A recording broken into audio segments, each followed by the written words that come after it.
The war affected every aspect of the film industry, and it even led to a surprising development on the set of this movie.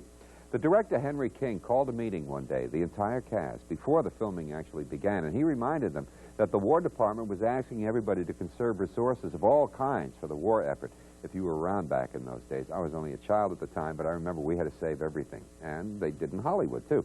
He told them that everybody concentrated and knew his or her lines, and they could do most of the scenes in just the first take. They would conserve a lot of film stock, and film stock was a very valuable commodity during the time of the war. Well, everybody did his part.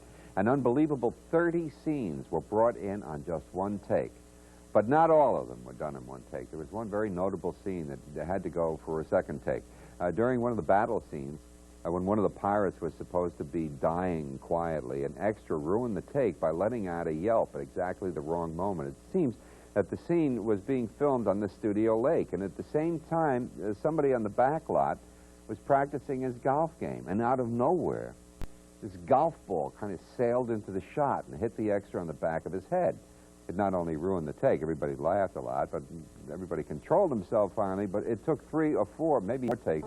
Next on AMC, Anthony Quinn and Sophia Loren star as vaudeville performers traveling through the Old West in a colorful George Cukor production, Heller in Pink Tights, next on AMC.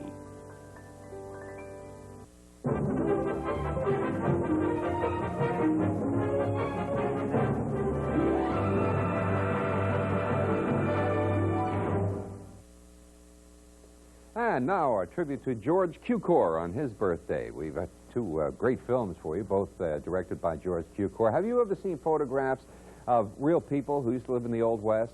I mean, they don't look like you might expect. They're a lot grungier usually, and the horses are a lot skinnier. And we all know what people out of the Old West look like because we've seen countless Western movies and television shows. So we know that all the women are beautiful, and all the heroes were very handsome, and the horses they rode were all very well-bred and extremely well-fed. Despite the fact that the streets were not paved with gold, everything else was extremely clean. Is that right? Well, not all the time.